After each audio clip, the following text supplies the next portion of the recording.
The final word.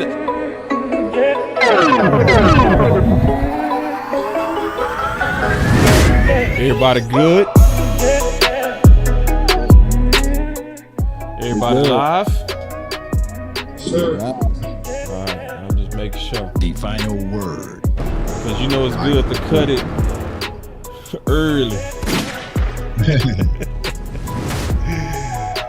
Alright. So we will be talking about that defensive end today. You got some holes. All right. You got some holes to fill. Yeah. Holes. The final word. We have holes to fill. Yeah, man. So, how y'all feeling, man? Let me start with my boy Landlord. How you feeling, Land? The final Landlord word. might be having some sound issues. How you feeling, D.M.V? The final Bro, word. I feel good, bro. I feel good. Not necessarily about the team, but I feel good in general. I hope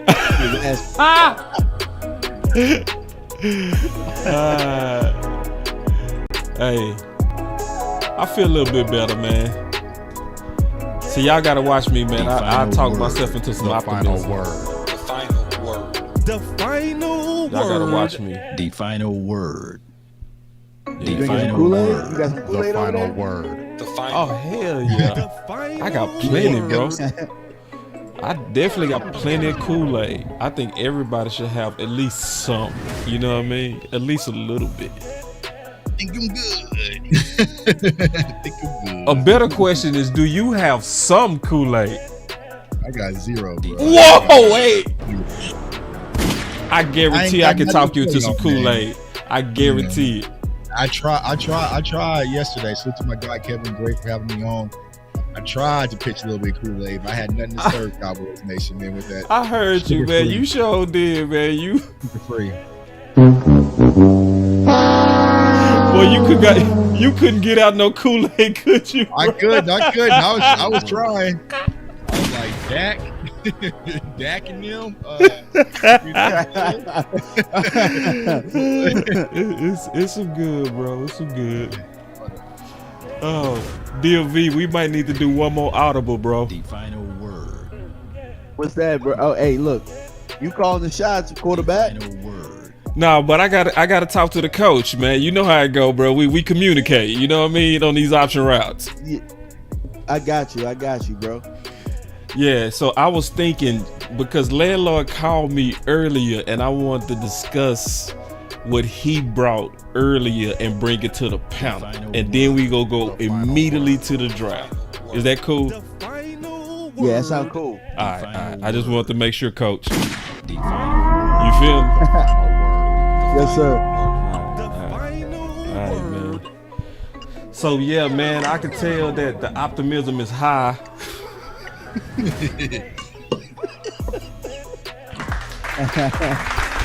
I can just feel the optimism just oozing out the final word right now. The final word. Your enthusiasm is overwhelming. Yeah, I am, man. We got a bottom. We got a bottom. 10 games is our bottom. That's our bottom. We ain't going under 10.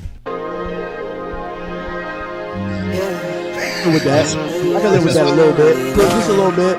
We not going under 10. A little bit. I also got I max around that too. I've been really You feel me on that D.M.V? Or did I just hear you rebut? Just a smidge. You we'll let the rebut? team play, then we can talk. You rebut? Just a little bit. Oh man, we fighting out the gate. If it was up to little old me to make a pick, Little old it me. would probably go a little something like this. And with the 17th pick of the 2020 Dallas Cowboys NFL draft, Just put me in the draft. The Dallas Will Cowboys McClay. select- Let me fix this, Will McClay. CeeDee Will, Lamb. Oh, Let me fix this.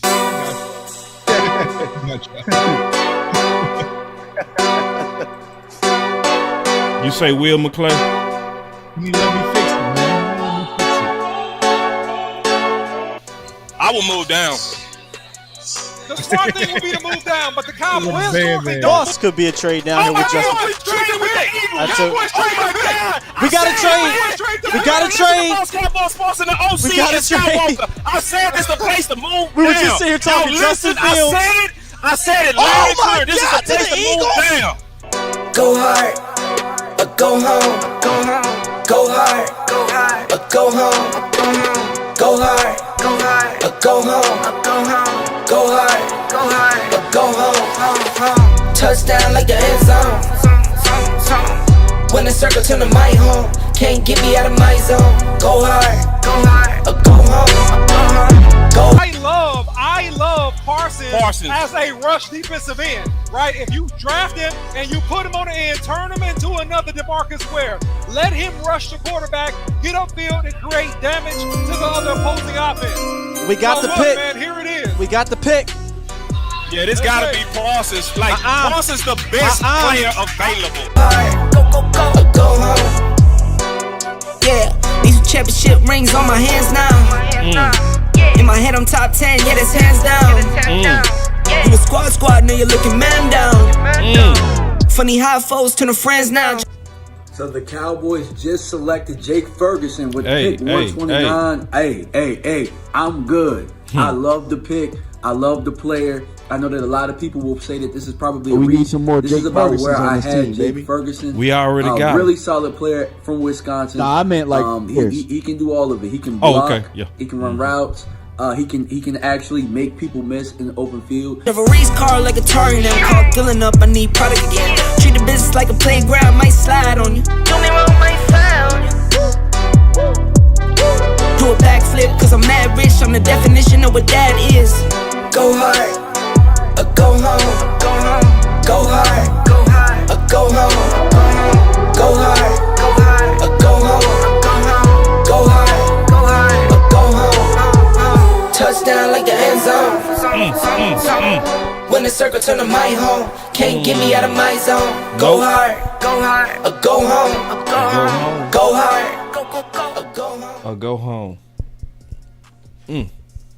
Go hard or go home, man. That's what they say. All right. So, Landlord, man, you had some thoughts to where you called me, and I wanted you to kind of share what your thoughts was, and then we was gonna kind of get into it, share it with the panel. Yes, sir. Okay. Well, I had seen a tweet somebody had. I can't remember who had the tweet actually, but I know the topic of discussion was the way that the Dallas Cowboys like to use UDFAs. And it was a problem for me. I was very much so in my feelings because I ain't gonna lie, I was in shambles when I called balls. I'm like, bro, we just don't want to do right. But it was concerning to me because it feels like the Dallas Cowboys see that as a real option to fill voids in your team. So, like, they treat it just like the draft. And, you know, I just don't think that's smart. Like, it's very, very risky. To me, it's like living off your parlay. Like, you're paying your rent with your parlay. You can't, it's not sustainable in my opinion. That's why it's concerning. And it's almost to the point where you will never root against your team, but I want you to know, if this works, we will never get a free agent ever again. This is how we gonna operate. Because look, they've been doing it just fine. So I can't really hate on them. That's what made me kind of feel a little better. They have been getting them diamonds in the rough, finding them needles in the haystack out of this UDFA class. We had the #1 UDFA class, I believe, 2 years in a row. I know we did last year. And if I'm not mistaken, if my memory served me correct, it was the year before last too. So, like they said, it looks like the Dallas Cowboys track record makes the UDFAs, you know, it gives them a lot of hope and encouragement. So think about this. If we are holding back from filling voids with free agency just to look attractive to the UDFAs, to me, that's a problem. You know what I'm saying? That's a problem.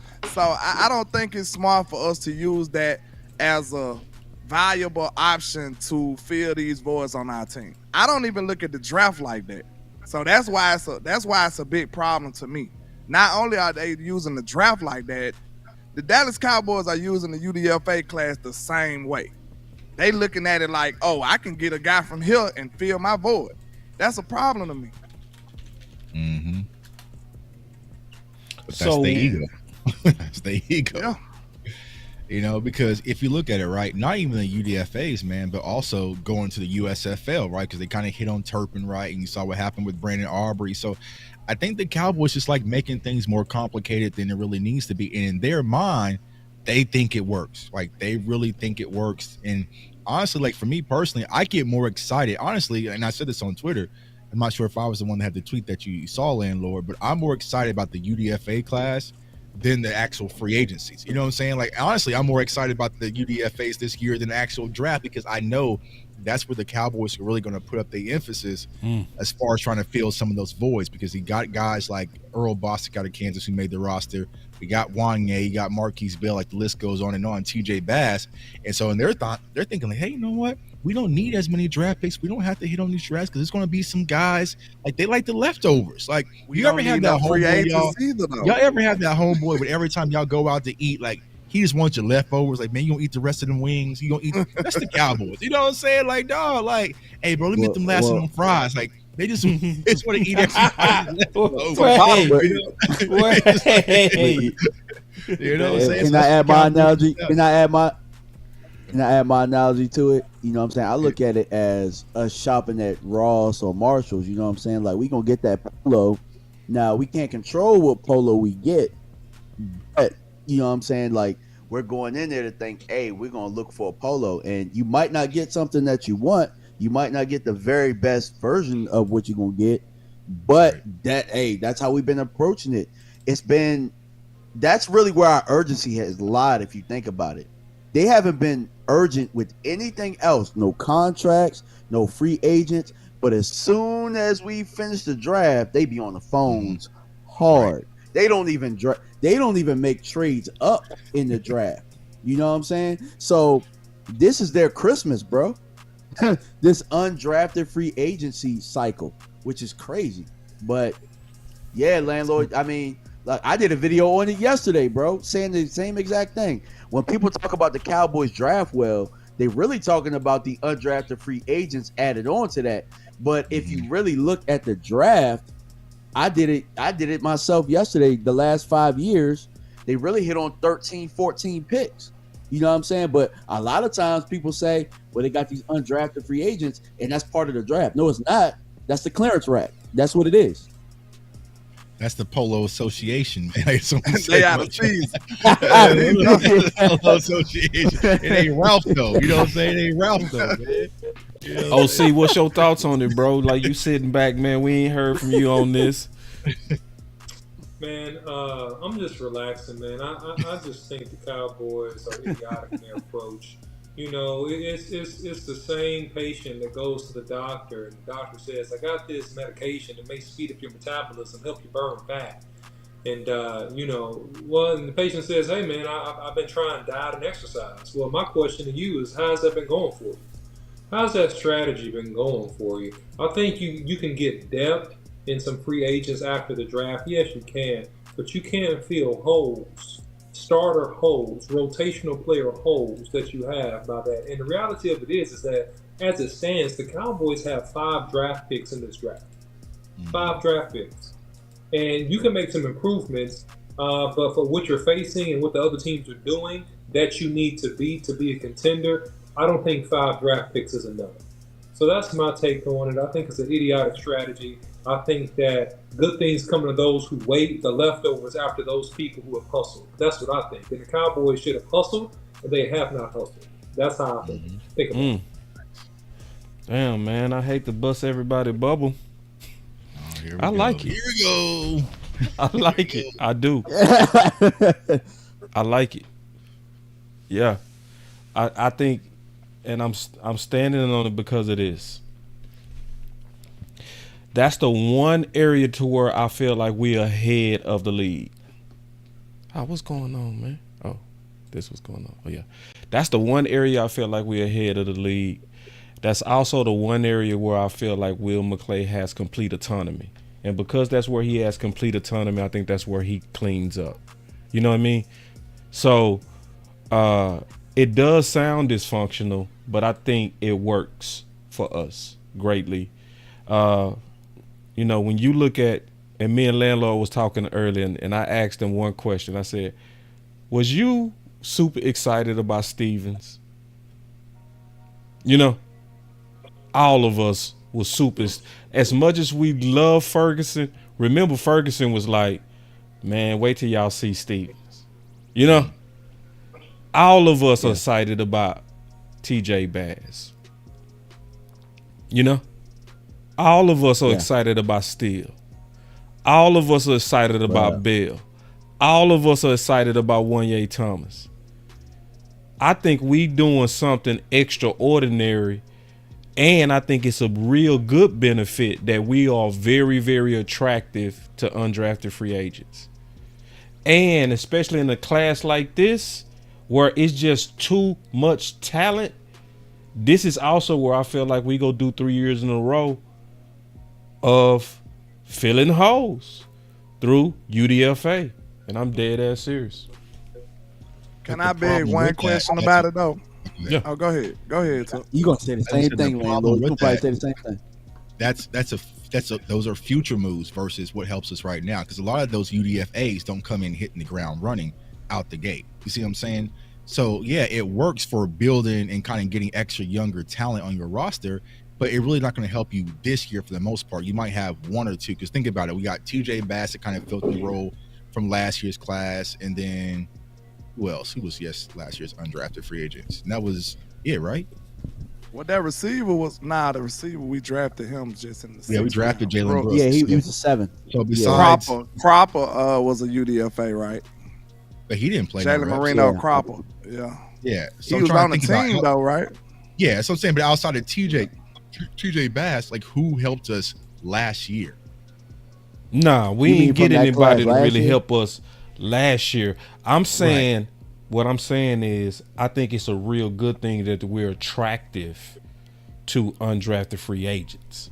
You know? You're boss. You're I agree with you, boss. Nobody else has signed them yet. That's why they're attractive. Nobody else has picked them up. They're looking for a job. Right. And initially it gives you depth, but it's not solving starter problems, and it's not solving competitive problems with teams that have been elite in terms of aggressive, and they just have acquired better players. And so the Cowboys are not innovative, in my opinion. The Cowboys are what they have always been, and it's cheap, it's frugal. Now, some of those choices have worked out pretty well for the Cowboys in the long term, but as of immediate this coming season, there are no surefire guarantees. All those players that you mentioned were developmental. They're second and third year guys that are going to contribute to the team. And I don't think that serves the Cowboys well. I don't think all of them was developmental.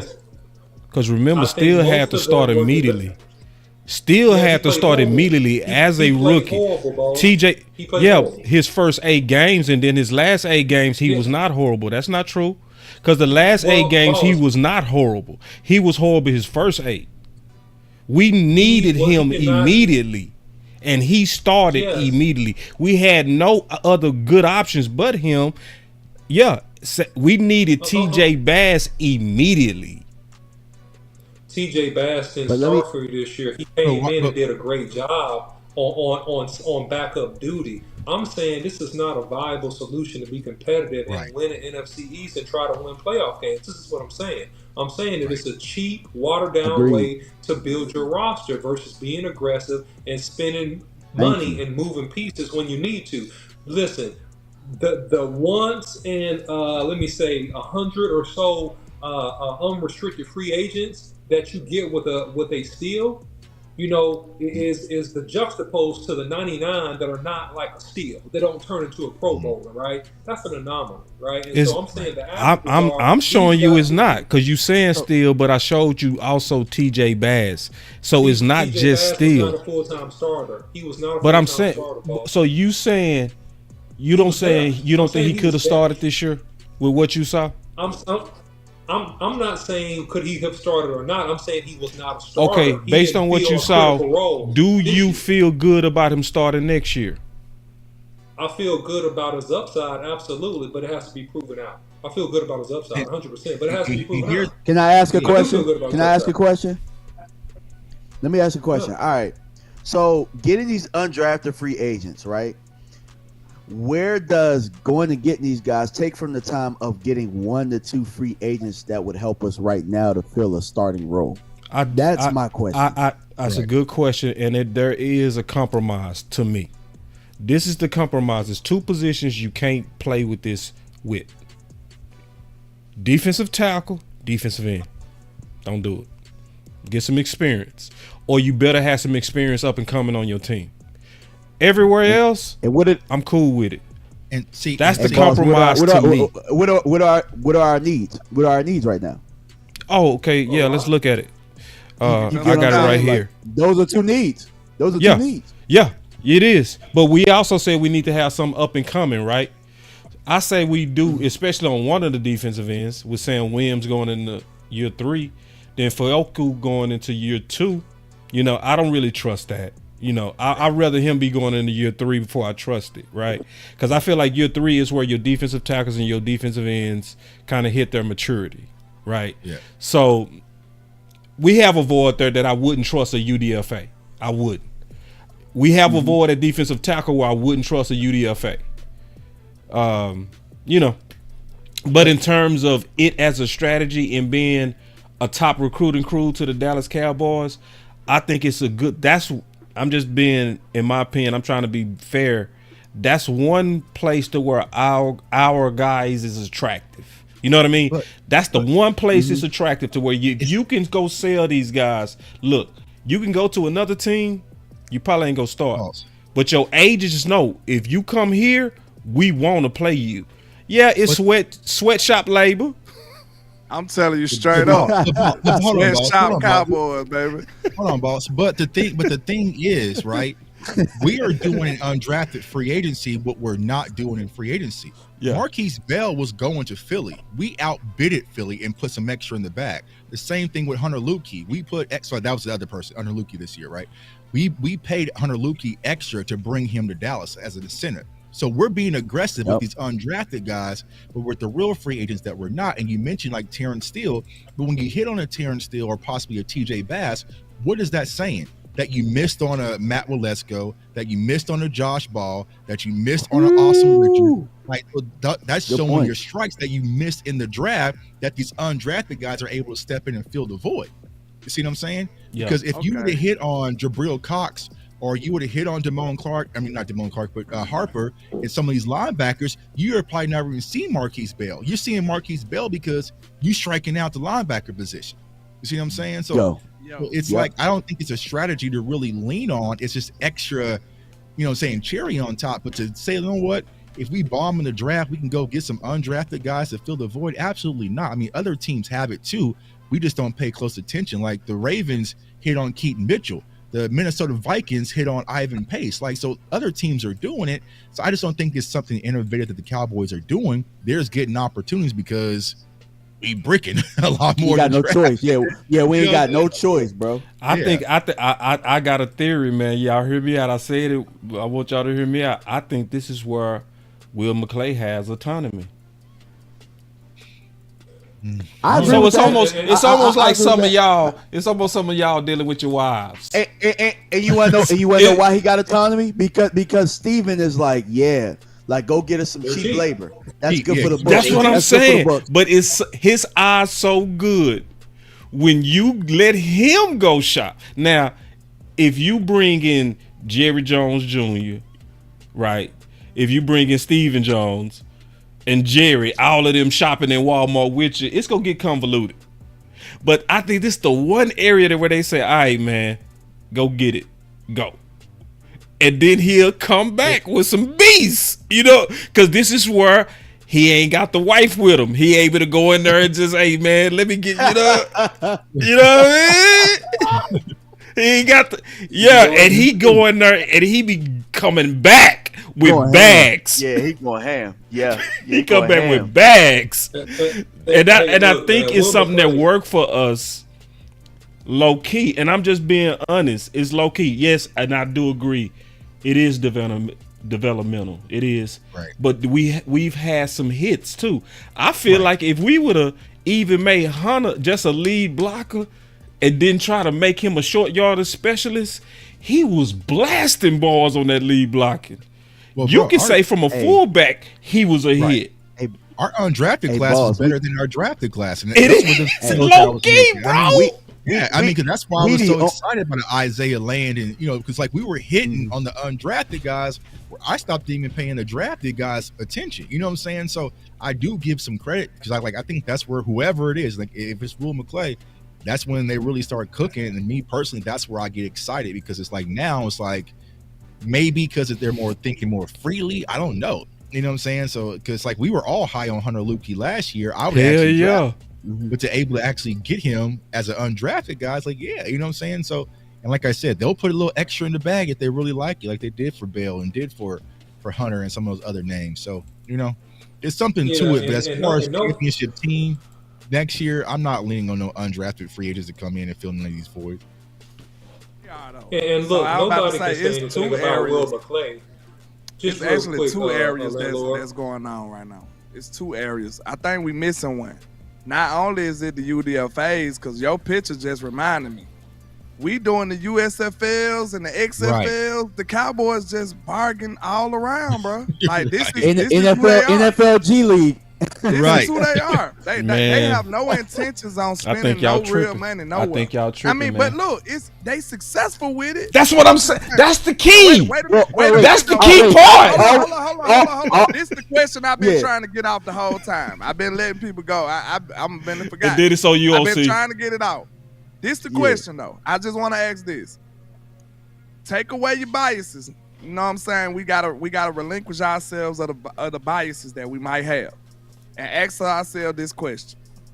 Are the UDFAs playing that well, or are they exceeding expectations? Because that's a real question. So are you expecting that was my question. I was about to say you want answers? When you said that, I was about to say that. I said, bro, we probably was thinking on the same page. You want answers? Are we expecting nothing out of these guys? And then when we get anything, we just jumping for joy? Hell no. And I can't believe we fighting over this again, Landlord, because I thought we settled this. I see we didn't. Because we debated this on the phone. It's been working on my heart, bro. I'm saying. We debated this. But listen, they just cheap all around, man. They cheap all around, bro. You can't scare I ain't worried about cheap, bro. I'm worried about is it effective? And so this is the deal, bro. And I mean this. I'm seeing a pedigree with these UDFA dudes, man. I'm seeing a real, you know what I call these dudes? And y'all go feel me when I say it. These are the JUCO players. OC, you feel me on that. Man, these boys are JUCO, and I like it. I think Will McClay done figured out how to bring JUCO to the league. Because JUCO players are different. They raised around ugly locker rooms, trash facilities, and they hungry. And they got to scrap to get it. And Will, my opinion, I think this is where Will is working solo, and he done figured out how to get JUCO in the league. OC. Well, nobody's ever, doubted Will McClay's scouting prowess, right? That's not the issue here. But at the end of the day, people are undrafted or they're unrestricted for a reason, boss. And I'm just more in favor, after watching the Cowboys for several years and seeing how they've conducted business, I'm just in favor of a more, what I believe will be a sounder business strategy, meaning that you have the opportunity to spend a little bit of extra capital and get guys that have already played in the league and started, that have stats, that have proven themselves, not guys that I'm trying to come up on a lick. It's like a dice game. Yeah, you're trying to hit a lick. Yeah, you go roll 7s and 11s, but man, you also go crap out a lot. You know what I'm saying? And so they have got some good pieces. Will McClay is great at what he does. We all agree on that. That's not the issue. But it's just in terms of a fundamental business practice. I'm not in favor of it above going with is the surest thing, which a lot of teams in the NFL do, by the way, boss. A lot of the good teams that win Super Bowls and go deep in the playoffs, they do these things, and these players turn out pretty freaking good. They've already played and have numbers and have stats and have all the pedigree already in the league. And that's all I'm saying. A lot of teams that lose do that too. Because matter of fact, the team that actually spent the most money is the Washington Commanders. Well, and you see how we smoked them. We smoked them year in and year out. My point is this. That's true. My point is this. My point is this. But done appropriately. I think we fighting what's working. I'm just keeping it real. Well, I was going to say it's about is it working or not? Because right now. Because the D.M.V asked the question. Oh, no, it was Landlord. He said, are we just happy because they worked out better? No. Because Terrence Steele, before he hurt his ACL, all of us agreed that he was playing like a first round. All of us would agree on that. All of us would agree that he was our best run blocker. That is like way above home runs. That's a fact. That's a grand slam. You know what I mean? We can even say that we got some grand slam potential with some of these guys, like out grand slam, you know. So if it's working, I'm not gonna fight it. My only thing that I'm gonna say is this: I just don't trust it in the trenches. That's it. That's all I'm saying. I trust them everywhere else because it's working. Well, what do you classify as working though? Like that's the thing about it. Like listen, we trying to take another step, boss. That's what I'm saying. Right. It'll work fine for 10 games. Right. If that's what you want. No, you put that in my mouth. You put that in my mouth. You put 10 games in my mouth. I did not say that. Landlord snuck that word into me that I didn't say. Well, you did say it. You did say it. You did say it, boss. You said it in the beginning. I didn't say that boss said winning is 10 games. I said, what do you classify as working? I can tell you myself what I classify as working. Okay, before you say that, I just want to say this. All right. If you consider what we've been doing as working, I would have to disagree because it's not working to what we want. Because our main goal is to what? Elevate and make it deeper in the playoffs. At least deeper. Right. We ain't even. Well, if you want to blame the UDFAs for us losing the Super Bowl, you can do that. You can do that. If you want to really break this down to a micro level and break down, because you asked, is it working? I got to answer that question because I can tell everybody want to fight me one at a time. I know I'm getting jumped right now, but it needs to be one at a time. Who want to fight boss first? Who want to fight boss first? Let me know. Who want Thanos first? You know I'm undefeated. Somebody got to tell me who wanted first. D.M.V, you seem like you want to smoke the most. Let's go. Hold on, boss. Hey, look. Tuck say he wanted. Tuck say he want to smoke. Well, let's go. God dang it. Easy knockout, boss. So you telling me that the Cowboys got more production out of Marquise Bell than they would have got out of Bobby Wagner? No, I ain't say that. Okay, all right, easy knockout. No, that's not no knockout. That's a false equivalence. Good attempt. Good attempt. No, because the question was no, because Landlord didn't ask that question. He asked, how do we call it success? This is success. When you can say you trust Wanye over Curse, is that success? Yes or no? Trust him over what? Over Curse, is that success? Starter grade, is that success? Yes or no? But wasn't he an undrafted free agent somewhere else too? No, he was drafted. He was drafted to Minnesota. Was he? Yes, I'm certain. But we got production out of Curse. Oh, so y'all gonna nitpick me now? Y'all gonna nitpick? Okay, y'all don't want to answer the question. Okay, that's cool. Well, let me go to the next one. Was Bell a quality starter or not? Yes or no? Yes, because we got drained out. Bro. But still, was he a quality starter? Yes or no? No matter how it happened, when he got his chance, did he break Dallas Goddard arm like a true JUCO player? Yes or no? He was a quality starter, and every day we come on this show talking about how we needed more linebackers. We were trying to replace him. We were trying to get him out of there. Okay, no, Yeah, we talking about the safety. we We weren't trying to talking about replace the him. We was trying to move him to a smarter position, Tucker. You know it, because all of us would take him quick at safety right now and be like, "That is the starter. Don't touch him." We would take him as strong right now as the starter and wouldn't blink. Yes or no? Starter, what position? Strong, in the traditional strong. Not one of these old hybrid. I would put him over Donovan. I would put him over Donovan. Okay, so that's not a win. That's not a win to put this dude over Pro Bowler and he undrafted. That's not a win. Are we kidding? But boss, look, bro, we get all these undrafted free agents, bro. We still broke. We still broke. Wait, no. I'm not switching to money.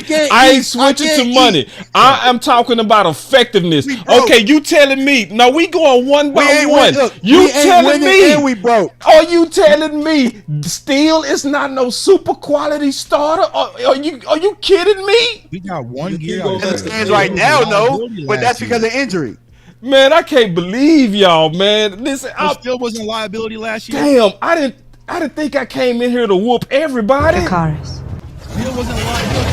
Damn, I lined all y'all up and just knocked y'all down. This was so easy.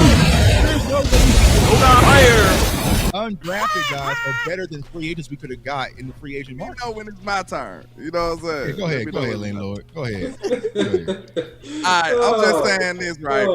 That's why I asked you, what do you qualify as success? Starter quality by far. That's success. We filling the roster. We filling the roster. We not trying to win. That's both. You trying to win by filling a roster with quality starters that you could add to your draft. Y'all just negative, man. Y'all negative.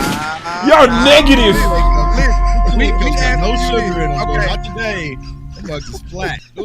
Tom just asked you one question, Bobby Wagner or him. I just want. That's a false equivalent. Okay, I can do that all day. I can do the same thing to him. I could just throw out a name of Deion Sanders. No. I can play that game. Deion Sanders or Bland.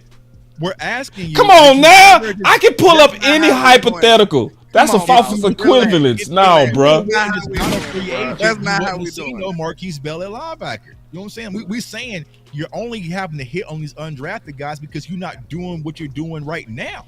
So yeah, that's the reason why. Listen, y'all can't be mad at me because I'm starting to see the silver lining, bro. Okay, I'm just saying. Y'all don't be mad at me because if you would have drafted, you want answers? You can't handle the truth. They started off on fire, but once the rest of the league seen him coming out of a buffet 100% full, and he still weighed 95 pounds, that's when they started getting that bill.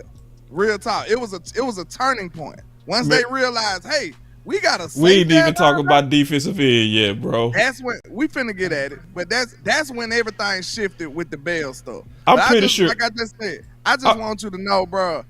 I feel like we are selling everything else short and trying to be the smartest dude in the room with these other areas, bro. And and that mentality is what's bothering me. You can say that they're effective, but are they effective enough? That's what I'm saying. Like, listen, we need to be better. We need to be better. They're not effective as long as they putting on them ugly ass shoes.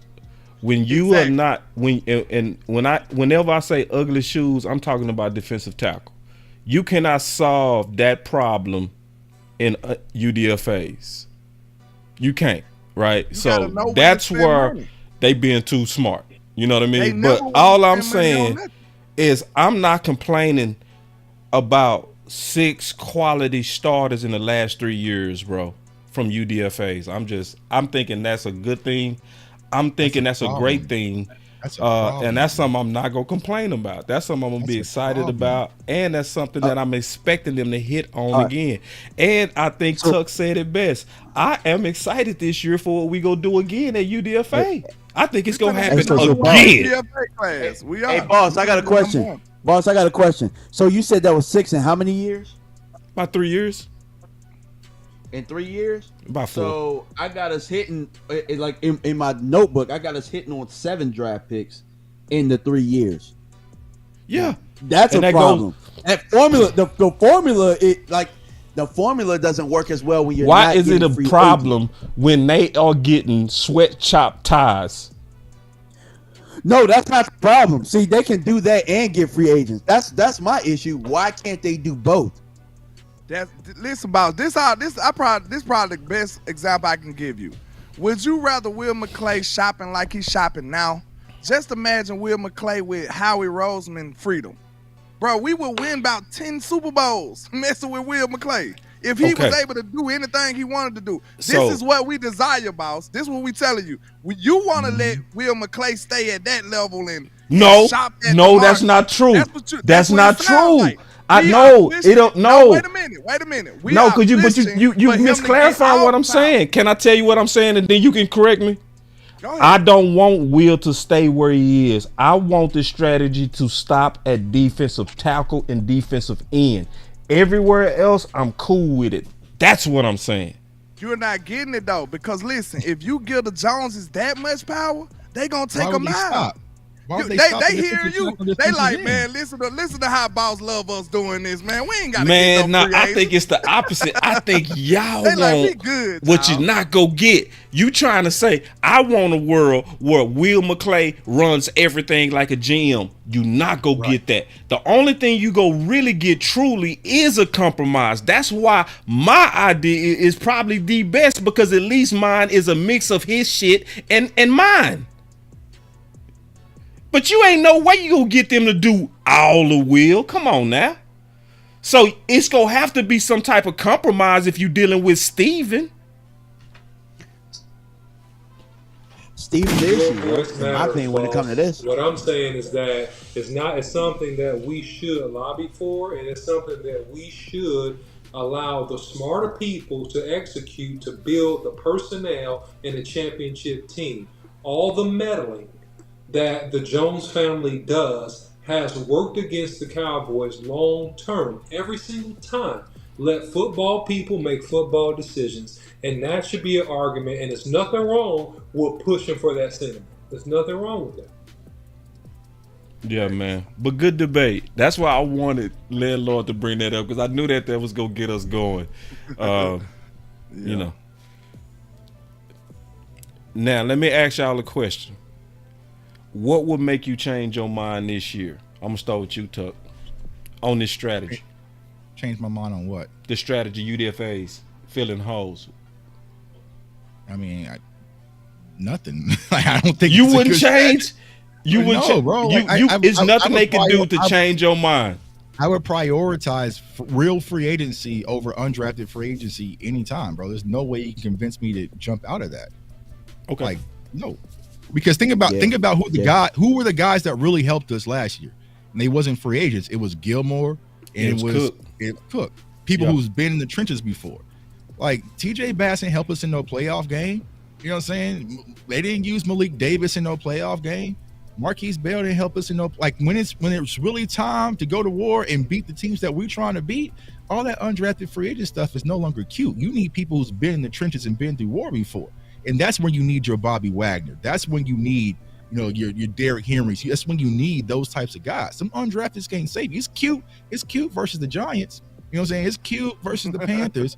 But when you get to the trenches, they don't care nothing about that, because them Baltimore Ravens, they're going to have a defensive line that averages about 30-something sacks a season. They don't give a damn about your undrafted free agent left tackles and right tackles out there, because it's a cute story. So for me personally, it's always going to be prioritize free agency, real veteran players, over just hoping to get a few extra guys in the undrafted free agency market.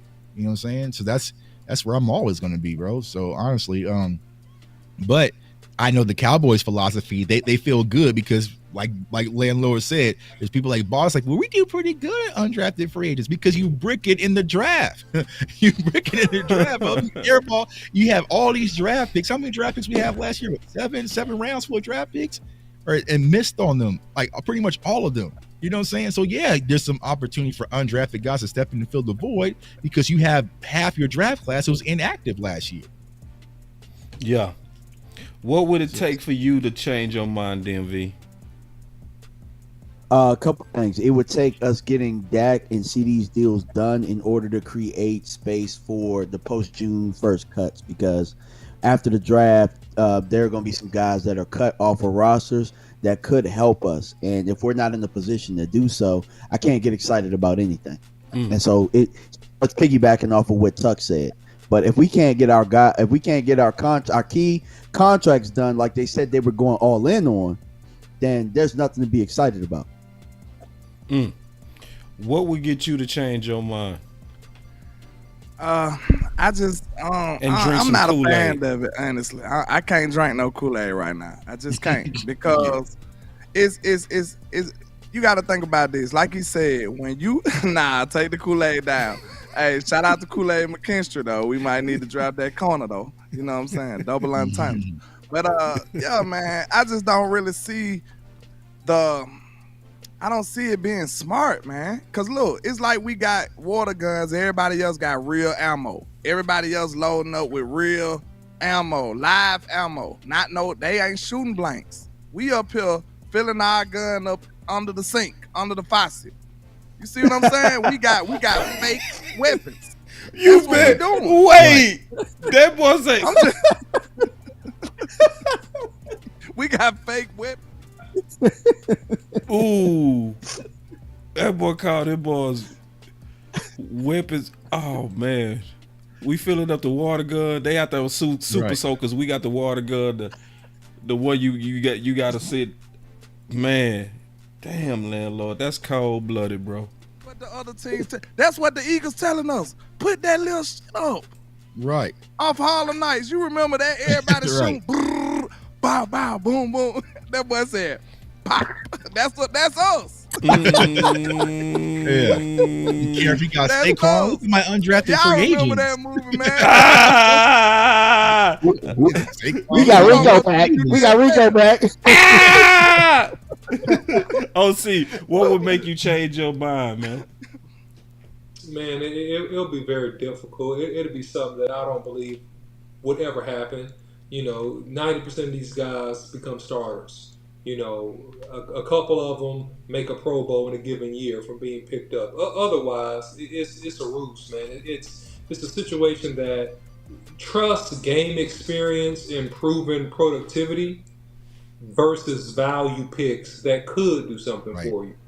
Just trust productivity and game experience, and guys have been proven. It's really simple, and I think that that's the issue. Just at a principle level with the front office, you're trying to prove you're smart. You're trying to outsmart the room, but you're failing algebra. You're trying to take trigonometry, and you're failing algebra. You have to pass algebra before you can go on and take higher level mathematic courses. And the Cowboys are failing at the basic fundamental things of just building a sound team. So let's just go with solid, man. That's my opinion. All right, man. All right, so everybody, y'all, I heard y'all closing arguments. This is what would change it for me. If I see them do a combination of what Tuck said, because I think Tuck closed it out best, and I agree too. A Bobby Wagner would have been way more important to us than any one of them UDFAs. That would have been the piece. So I think free agency should be where you go get the key pieces. You know what I mean? The key pieces. But fulfilling kind of starter roles, you can stay the same. Because I'm still trying to figure out a way to you go get most of what you do, Steven. I'm just trying to get you to come over a little. You know what I mean? I ain't trying to ask for so much that it makes it now impossible. Wow, so this ain't rocket science, bro. They just stubborn. Like, listen to this, bro. I went back 10 years on some of these positions. We all real Cowboy fans. We know the positions that we struggle to draft. Yeah. Like this is not hard. Yeah. So, defensive tackle.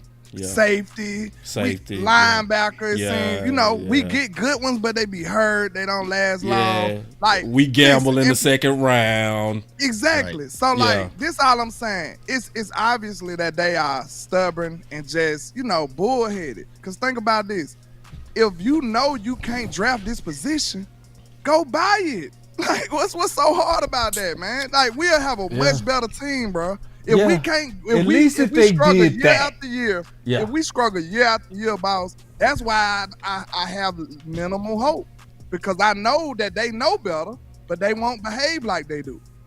You see what I'm saying? Bro, we've been struggling drafting defensive tackle for years. We've been struggling at safety for years. We just collected safeties over the years, and then it ended up working out.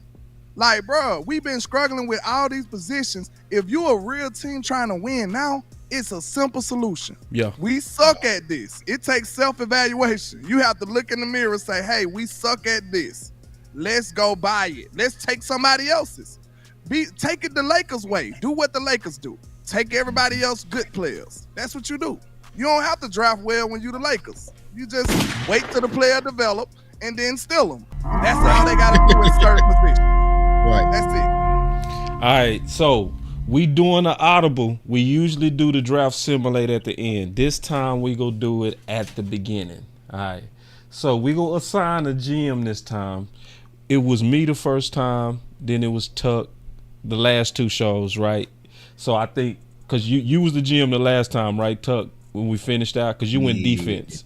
You was we need somebody that's the veto. We need somebody that's the veto guy. Who go veto when the tie breaker? Who the tie breaker? Let it be OC.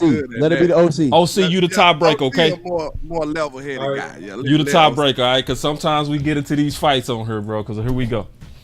All right. Let's get. Oh, let me put it on fast. Give me a second. I know y'all so impatient. Boss, put it on fast.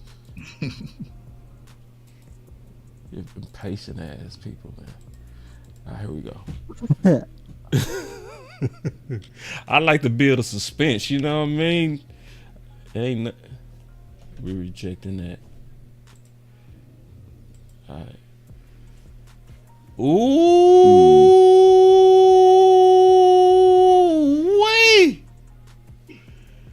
Ooh-wee.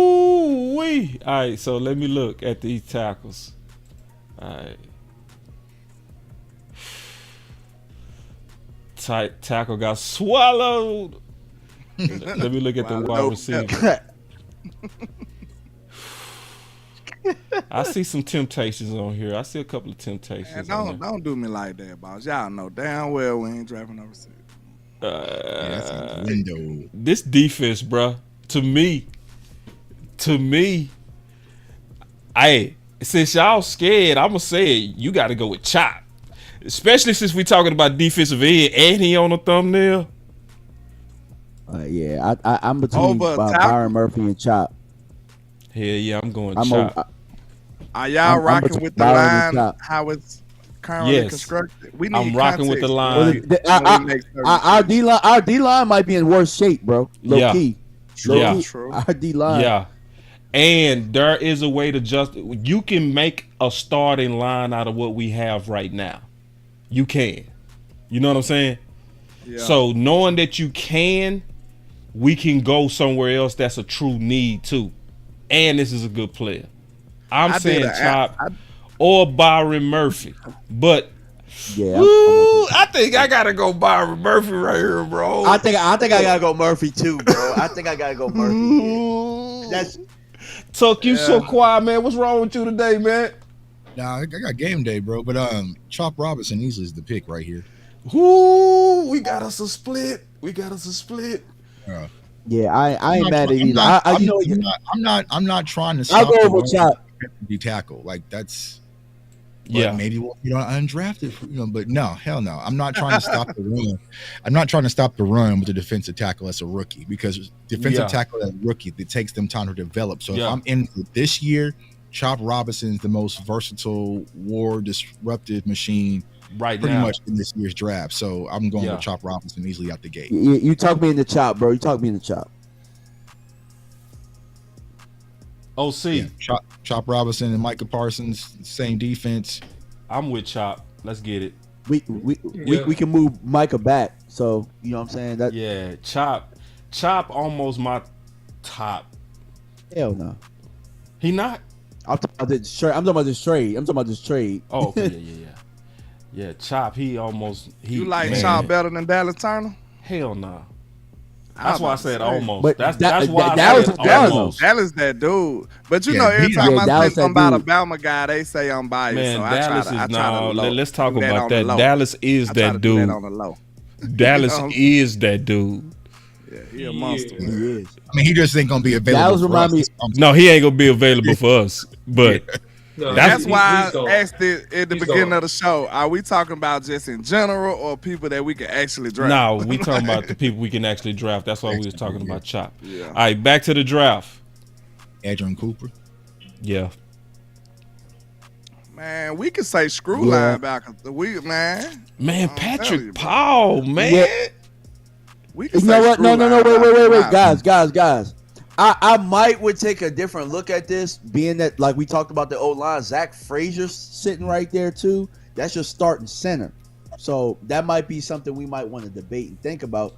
I think Adrian Cooper's the better player here, but that's just something to think about because I mean there's still some centers on the board. We might want to see how the centers are falling, but that's just something to think about if you want to take your starter here or if you want to go ahead and get your linebacker. Somebody said, you know, we don't need Adrian Cooper. I think it was Landlord, but it's just a thought. You know what I'm saying? Like, any takers for Zach Frazier?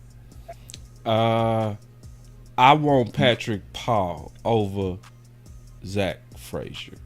If we going cheap, I'm gonna try to use some of that cheap mentality on the positions I don't want to draft. Shit. Hey, hey, you know what I'm saying? At least let it work out for me. You know what I'm saying? At least let it work for me sometimes. So screw We technically have a center right now. Technically, That's right. If you want to throw we Hoffman technically in there. already got a Come a on, line. bro. Let's do it then. Let the cheap mentality benefit us sometimes. But then all I'm also saying. looking at the upside of Patrick Paul. Super upside. And that can present you not just a tackle, but a tackle going into a room with the best soil. You putting that seed with the best soil. So you go likely get that upside. So you'll take a guy like him and he'll really by next year be playing like a top 15. I said ain't no way we don't draft a defensive tackle and an offensive tackle or center in the first 2 rounds. See, we all over on this one. That's why I like. I like how we all different on this one. Yeah. Now my pick is Adrian Cooper. You know what I'm saying? I'm with Tuck on this one. I'm like knock it out the park. Hey, screw it. You know what I'm saying? If you mess around and give Mike Zimmer, Adrian Cooper, Chop Robinson, and Micah Parsons, he's going to go crazy. And those ain't gonna have no receiver left. There will be receivers left. Nah, I ain't being biased to Houston. Boy, say Houston. I ain't being biased. Yeah, that would be a phenomenal defense. That's 2 players right now that's out the box that fill some holes. That's ready to go. But this is my pushback. I don't just look at the players. I look at the soil. Right? Do you like the soil where he's going, where he's being planted? Who? Cooper. Adrian Cooper. Yeah. Yes, because I like the coaches. With McCurley. That's what you're saying? I hate Scott McCurley. Yeah, but it's Gunther though. You know what I'm saying? Like McCurley just Gunther? Really it's gonna be Gunther. Is it? Yeah. Well, I mean, why else would they have brought him here? Zimmer's going to override McCurley, and he's a really good linebacker coach, and he has a great mind. He moves those guys like chess pieces. So, in that event, Cooper will be the pick. Right. I just seen y'all that, go pass up a know? potential 10-year left tackle for a linebacker. Bro, there's more. All right, let's go. Do y'all know? I like the pick. I like the pick though. That's a good pick though. I was mad for half a second. I'm back happy. We good. Because I would be very excited about the defense right now. I like the linebacker though. Ooh, I would be excited about the defense right now. Ooh, let's go. I'm gonna grab the cup. I'll grab the Kool-Aid cup. You know what I'm saying? When y'all drafting a running back? When y'all drafting a running back? Because they running drafting out. this round. Yeah, you definitely got to draft it right now, and you got to get Braylon. This is no brainer to me. No, wait. Before we take the running back, I just want to say our draft strategy has changed, in my opinion. It has. Now we're probably looking at getting a center opposed to a tackle. You know what I'm saying? Later on, or you know what I'm saying, in the mid-round. They're not going to get a center, y'all. I don't think so either. They're going to go with Hoffman. Y'all think they're going tackle? Yeah, I think they gonna go with a versatile player. They not gonna just go with a player that does one position. I think this the question. Do they like Hoffman at center more than they like moving Tyler to tackle? I don't think they really want to move Tyler to tackle. I think that's what I'm saying. They gonna as of right now, I would say, this is just me saying, I think they're considering Tyler a guard right now, and depending on how the draft falls, then they'll move him out and try the TJ Bass experiment, or if they get a guard, they'll move him in. So, but like I said, if they hit on one of their tackles, which I think Jordan Morgan is going to be the pick if he's available, then Tyler will stay either guard or tackle. They'll interchange those two.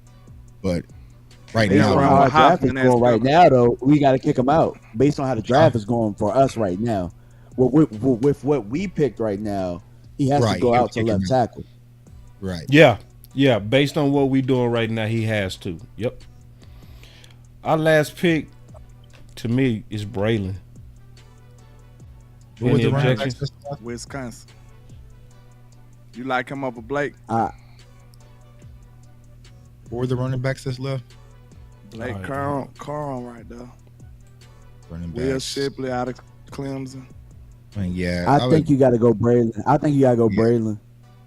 Yeah, y'all want y'all big back, so you got to go with Braylon. Yeah, I want 4-4. I want 4-4. We got Rico back. Yeah, I want 4-4. But he ain't ran no 4-4. He didn't run the 4-4. I don't know. Yeah, at his pro day.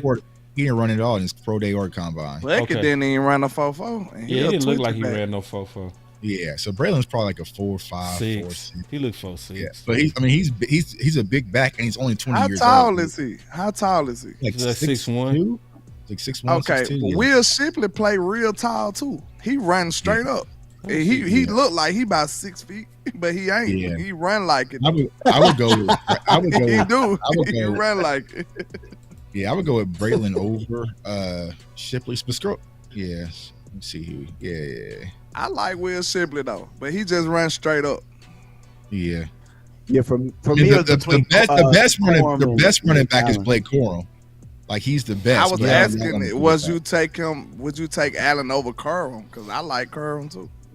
All right, well, let me ask y'all a question, because who do you feel like I'm gonna put on the clock? Running backs, yeah. Who do you feel out of these two running backs? Right here. Like, I mean, playoffs. Which one of these guys do you think shows up? I kind of think Blake Corum shows up. That's a good thought. Braylon Allen. Yeah. That's a good thought. He's the one who just ran the team to a national championship. You know what I'm saying? Like, there was literally full halves where they didn't let JJ McCarthy throw, and they just gave him the ball to get it out of there with the victory. So we gave Zeke mad props for that. Big game is Blake by far. Big game, big moment versus San Fran on the road. You gotta go with Blake Corum. You know what I'm saying? But if you're looking for upside, it's Braylon Allen, because, like I said, he's only 20. I mean, he just turned 20 years old, I think. You know what I'm saying? So he has that upside potential. I'm leaning on Blake now. I would go with. I would Blake, but I know Dallas with Braylon. They want a Zeke replacement, man. Because that's short term. Because I want to win a ring within the next 2 years, I like Blake. But I like Blake too. But the guy that got less tread on his tires, Braylon. Right now, it makes you ask the question: are we even in win now mode right now? Shit. That's the thing. You know what I'm saying? That makes you ask that question. Right? Are we really in win now? Like, are we drafting for next year's squad? You know what I'm saying? That's a good question, Landlord. Because we got a minute on the clock. According to Tyron Smith, you know what I'm saying? OC, what you think? Yeah. Man, in my opinion, man, I think that you go with a thudder, a guy you can ride down for 4 or 5 years, which would be a bit tougher Wisconsin back. I think Allen will probably be the pick. You the president.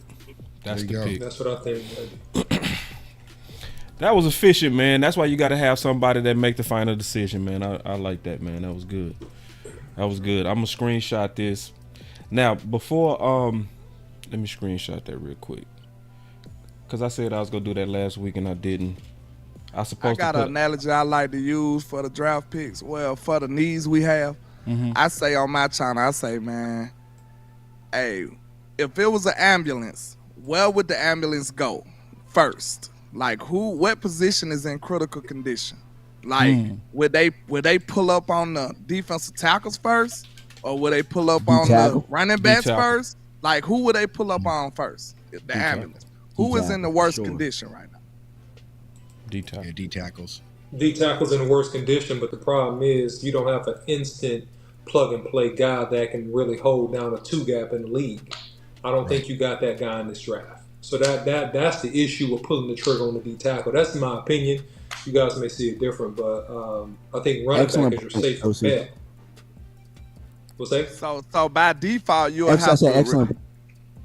So by default you'll have to take a tackle. By default you are the running back. Yeah, by default you're looking at it.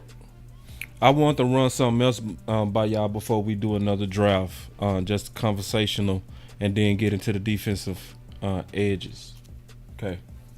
I said this because I'm really trying to train my mind to kind of see this like the Joneses from an opportunity standpoint. Okay. So I said, good news, in 1 week, all the teams will switch human resources to the draft, and the remaining free agents will become cheaper. Post-draft, the NFL will have cap layoffs, and many teams will meet most of their needs. There's a sweet spot for value in Dallas. So, like, that same thing happened with Georgia Loca with Jesse Bates. You know, Jesse Bates was drafted, and Georgia Loca was one of the Bengals' highest paid safety. They let him go for cap purposes. So I think the areas that's the deepest and the teams with the least amount of cap space is where those opportunities are going to be. You see what I'm saying? Mm-hmm. Right.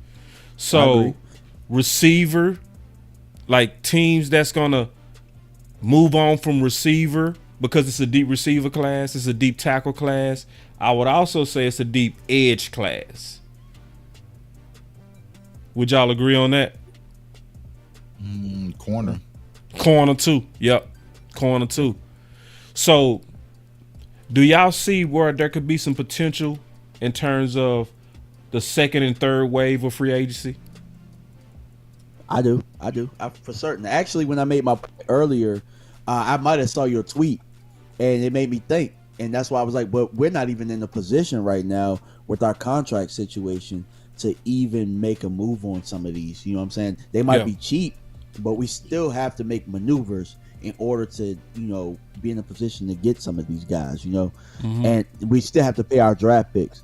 So that's why it's, you know, beneficial for us to get these deals done so that we can, we can, you know what I'm saying, be in a good position to open our arms to some of these free agents that need new homes. That would let me know we was shooting blanks, D.M.V. Because we ain't make no moves.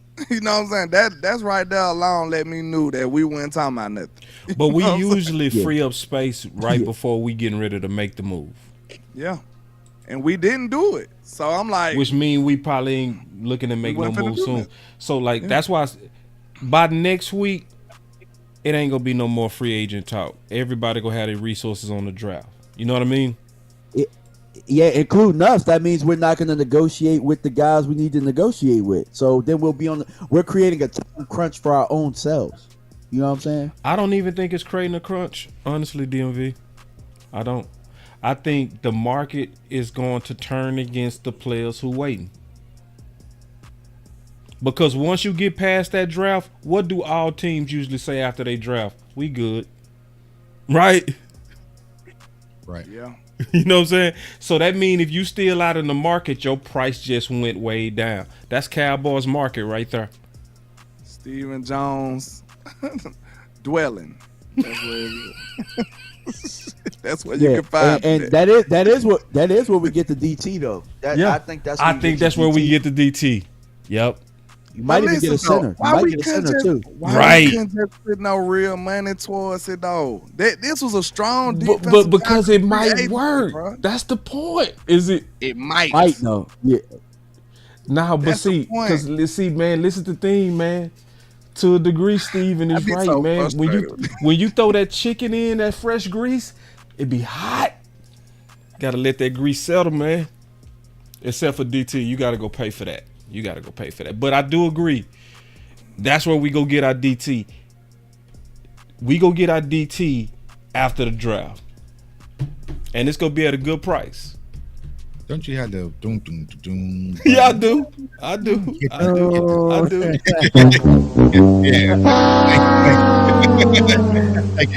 look, what they told you when we was younger, you get what you pay for. So you gonna get a dude that everybody passed on several times, and expect him to improve your run stop.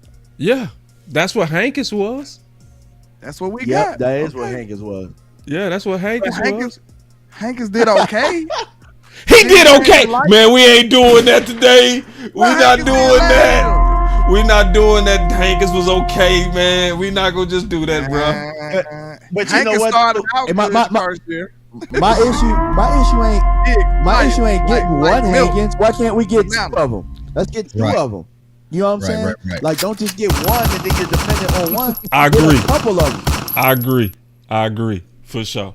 And we had a lot of defensive tackles available though. Sheldon Rankins was there. You had DJ Reader. Yeah. Them boys wanted money, and we looked the other way. It's still some that's left too, Landlord. It's still some that's left. What we gotta pray is that they don't get swallowed up. That's what we gotta pray by next week. Because by week 3, if we can get past week 3, we good. We go get one at a good price, and everybody gonna be panicking for nothing. Real talk. So I'm trying to show y'all a silver lining. Y'all just don't want to accept it. Wait a minute. I'm trying to show you that there is truly a silver lining to this. Wait a minute. If we took Boss to the Lambo dealership and showed you all these Lambos, and we like, man, we ain't gonna get one today. We gonna get you one, next year. Would you be happy about that?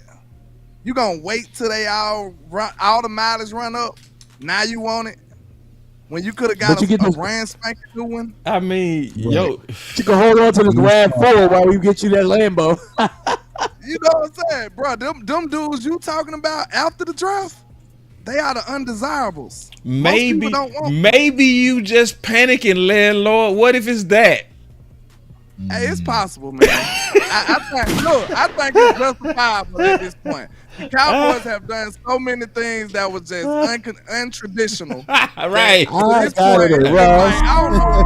I fear the unknown at this point. I think everybody's screwed. I'm tired. I don't know. I don't know what tomorrow holds. This is so fun. This is so fun. All right. We gonna give what we came here for, man. Let's go ahead and give it what we came here for. Oh man, I messed up. No, I didn't. Here it is. All right. So listen. So D.M.V, you sent me your list, man. So let's talk through your list first. All right. And then can I go second, boss? Because I'm gonna have to bounce here in a minute. All right. And if you hear any overlap, just jump in. What you got, D.M.V? All right, bet. So one of the names that I've seen, and because there might be so many quarterbacks that go, edge might be a sneaky one that goes down. You know what I'm saying? Obviously, Dallas Turner ain't falling to us, but I have seen certain situations where Jared Verse might fall to us. And if Jared Verse is sitting there, I'm looking at a crazy athlete, great get off, you know what I'm saying? Crazy Ben. You know what I'm saying? I would like him to have a little bit more of a tool bag. You know what I'm saying? Can play high at times a little bit, but that get off is elite, bro. You know what I'm saying? And his motor is, you know what I'm saying, something that really stands out to me. There are a lot of times where you might see the play on the other side. My man is just trying to dive to make plays. So his effort is something that stands out. I think he could be a game changer from day one if he falls to you. If he's looking at you, you got to pull the trigger. You know what I'm saying? Can I ask a question for context? It'll help everybody. It's a context question. Okay. With us being so bad at run defense, does that heighten the, the need for a run stopping guy? Or y'all just like, screw it, we need somebody that's a pass rush? Because we need help in the run game. Yeah, when it comes to Jared Verse, he can do both, man. He's extremely versatile. And just like D.M.V said, like, he's going to be your lunch pail blue collar. Like, he would be the perfect person that if you got him with Rod Marinelli, it would be a wrap. You know what I'm saying? Like, he's that type of player, man. Man. Yeah, I'm asking. That was a question for across the board. So, yeah, go ahead. Yeah, but he had, great bull rusher, man. He can stop the run as well. He can also be your future DeMarcus Lawrence as well. You know what I'm saying? So he's that talented. So he fits Zimmer as well. Yeah, he fits Zimmer. Like he's that old school defensive line. 4-3, kind of 4-3 type. Because today was Florida State's pro day, but I'm not sure if any Cowboys representatives. I'll have to go back and look. But yeah, man. But Jared Verse is special, man. He was a transfer from Albany. Wasn't a highly recruited guy, and then Mike Fisher transferred him over, man, and he changed life for the Florida State Seminoles, man. Honestly, I thought he was going to come out last year. I don't know why he didn't, but he returned and had another phenomenal season, man. So he's definitely one of those guys that if you get him out there on the field, he's going to be high impact. It's just like D.M.V says, his motor constantly burns. It doesn't stop. He's always going to give you max effort every play, no plays off. I did a film session on him. Now, he's not a sexy, freakish athlete that some people might like, you know, when it comes to like the measurables and also kind of speed sideline to sideline, but pure dog, man, pure effort, leader, good kid. I love everything about Jared Verse, not just because he's a Florida State Seminole. I mean, he's just one of those ones. He is. OC, you had some? Yeah, I think I got him at my number 4. I think that he's polished his pass rush moves since last year. He's a strong guy. He plays strong at the point. He could have a little bit more hip flexibility, I think, playing against the elite tackles. That'll give him a little bit of problems in terms of just turning the edge versus some guys. But in terms of his effort, in terms of his tenacity, I got him as my 4th edge. He'll be a great pick. And as it relates to the Cowboys, you have to balance out that defensive pass rush. Because outside of Micah Parsons, you didn't have a consistent pass rush opposite of Micah Parsons, which allowed teams to double and triple team Micah Parsons. If you have a pass rusher, that's the value of a great edge rusher. Then you balance out that defensive line. You have a bookend combo, and that actually helps the defense run and pass. Absolutely. What was your next one on D.M.V? I had Lily. I don't even know how you say his first name. Latu. Man, look, dude is a menace, bro.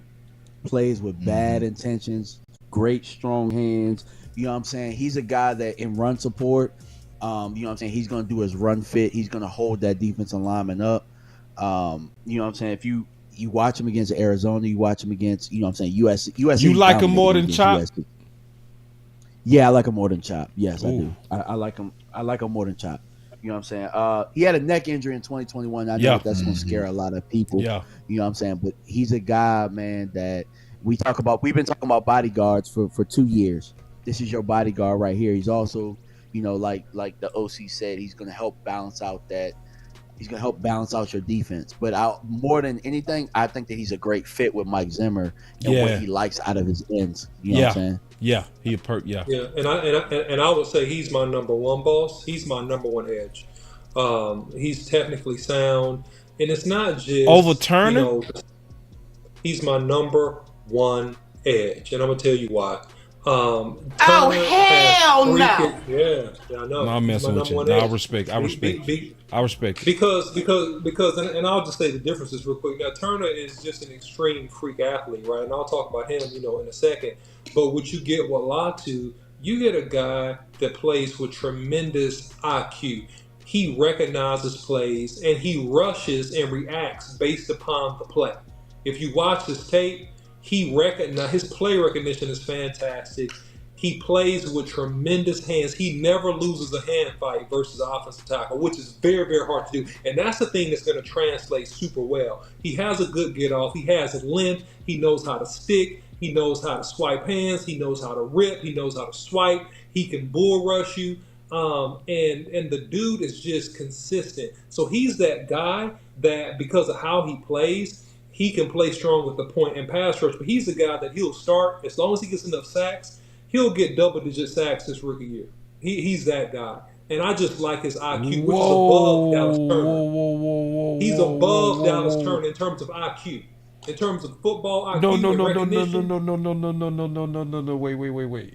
You said double-digit sacks year 1? He's a double-digit sack guy year 1 if he gets enough sacks. OC said it. It's going to happen. Yes. That's what I said. Yes. Damn. If he gets enough sacks, yes. So I believe him. 100%. I mean, I can see it. I mean, he's not far off, man. I mean, Leal'Tu, he's one of those ones. Like, it's the only reason I personally have Dallas Turner over him is because of the neck surgery. That's the only thing that would slightly scare me. But just like OC said, I mean, if you go and watch this kid at the Senior Bowl, I think Big Game was out there. I'm not sure if he interviewed him or not, man. But this kid has been smoking everything, in this draft journey, and then also what he did at UCLA. And they got some other talent there at UCLA we probably talk about, with the Murphy twins. Some twins. They got some twins, Gabriel. Yeah, man. But he definitely jumps off the screen. He's just one of those guys. And I agree, maybe not 10, but he's going to get you 8. You know what I'm saying? He's going to get you 8 or 9. You know what I'm saying? Just off of purely effort alone. And he'll be one of those guys that will be kind of in that Bosa-ish conversation. Joey, not Nick, but like that Joey Bosa type feel, man, because he's just power, speed, violent hands, can bend the edge. Like, there's really nothing this kid can't do. Like I said, the only red flag I really got on him is just the neck surgery. Not just a neck injury, neck surgery. So when it comes to the Cowboys, we'd had enough of that. But if he's there, man, you snatch him. Body and mind. Dude beat you with body and mind. Out of and technically, he's the best. Technically, he's the best pass rusher by a good amount, in my opinion, out of these top 5. Go ahead, guys. Yeah, I'm gonna tell you some film that I think everybody need to go watch. Go watch Duke versus Florida State. Just go watch that matchup. Go watch that. That's a good matchup. That guy Jared Verse was banging with Barton Graham, though, man. Yeah, he was. Yeah, they both got some shots in. That's my point. You know what I mean? Yeah, you can see, and I wanted to really watch that because it was first round versus first round guy. You know what I mean? So that's what I often do that. Yep. Yeah, I want to see what do you do against league talent. It was a good back and forth, bro. The NFL. Yeah. Right. What's next on your list, D.M.V, unless you had some, Landlord? Yeah. I do got a small school guy, not really small school, but the Jonah Ellis kid out of Utah. I kind of like him, man. Yeah. I like him because, a lot of people are overlooking him because he had an injury, towards the end of the year. And but he got a football bloodline. His daddy played football. His 2 brothers play football. I think that's a good, that's a good attribute to have. And he really played like a dog, man. He got a lot of good. You know what I'm saying? Yeah, he got good bend. He got good motor. He got a lot of things that's working in his favor. He is a white boy, but they different when, you got the tenacity and you play like he play. He kind of reminds you of a dollar store J.J. Watt. You know what I'm saying? A T.J. Watt, one of them guys like that. But he plays with that type of tenacity, and he got a motor. He don't stop. He's relentless. I like all of that stuff. He got a good spin move. This dude got a tool belt too. Yeah, he definitely got a good tool belt. He's somebody he's somebody that's undervalued right now because I think when he got his injury, he kind of tailed off. So I think a lot of people gonna sleep on him, and I think the Cowboys will be able to come swoop in and get him, and then we can get that value that Stephen Jones likes so much. So, I think this is these are more outside linebacker rushers than 4-3. Yeah, this is a 3. If you run a 3-4 defense, you want this class. I get what you're saying. It's a lot of stand-up edge rushers on this one. It's not a lot of. They'll be better standing up. Yeah, this class, it's a bunch of them, and the size of them. Most of them is 6'2", 6'3", 250. They Michael Parsons size. You're not seeing this class the 6'6", 260s, 270s. You're not seeing it. Well, there's one. It's one, but it's here's my next one. Here's my next one, Tuck. Who? Darius Robinson. Yeah. Darius Robinson, Mizzou. Yeah, that's that. Like we used to kind of do Dan Quinn. Darius Robinson has Zimmer all over him. You know what I'm saying? That's one of those ones. He probably had to go. Where is he? Why they got on range? Every time I watch Mizzou, bro, he was whooping somebody's ass, bro. Every time, you know what I'm saying? You very rarely see the guy lose reps. The only thing is, you wouldn't say that I don't think he's gonna measure out. He wasn't measuring out to being fast or anything like that. Big, strong, powerful hands, man. You know what I'm saying? That What rip is he like? move He's is like like 6'5", 296, something like that. Yeah. Yeah. Yeah. He has Size, versatility length. too, bro. Right. Yeah. And he can play That across the versatility defensive was line. crazy. You can slide him inside too. Where is I'm he gonna at? tell y'all one of my sleepers, man.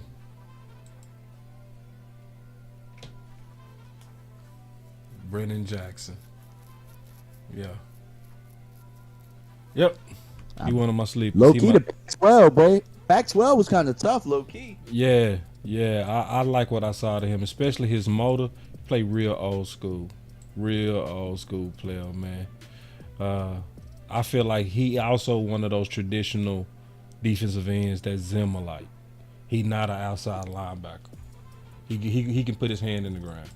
So anyway, what's your last on D.M.V. so we can do this last simulator? Get on out of here. Oh, we already talked about Chop, so we don't gotta talk about Chop. But Braylon Trice I out of would Washington. want to talk about Chop though, because I don't think we spent a lot of time on Chop. Because Chop one of my top I like guys. Trice too, though.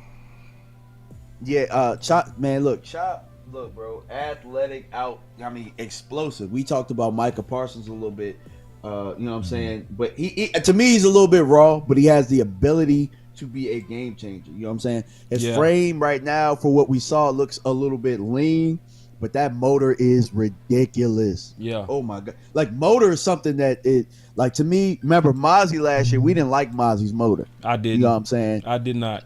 Yeah, I love motor because it's contagious. And then, you know what I'm saying? Everybody starts doing that. You know what I'm saying? But I will tell you this. His highlights look a lot different than his game tape. Because you'll see, like, he'll whoop somebody's ass, then you'll see him get his ass whooped a lot on game tape. You know what I'm saying? So what game? Because I ain't see that. I watched the Illinois game. Illinois game. They putting his ass on the ground quite a bit. Okay. You know what I'm saying? Yeah, I'll check it out. Because I look for that. I did look for that. I wanted to see what's his full game matching his highlights. But his highlights, but like the ceiling with him is so high, bro, that like if he's sitting right there, like think about this, right? And I'm gonna make my point real quick.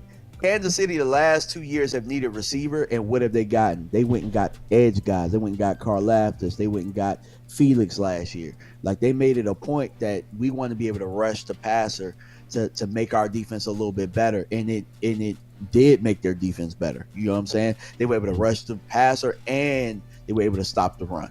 I think we are in a position where, you know what I'm saying, if we get another edge rusher that makes us a little bit better, kind of keeps things confined a little bit. Chop is one of my top. I'm vacillating though. I'm not. That's gonna be a last week decision for me. I ain't gonna know that to the last week. All right, Tuck. Before you get out of here, man, let's get in one more draft. Right. Can you do that? Yeah, I got you. All right.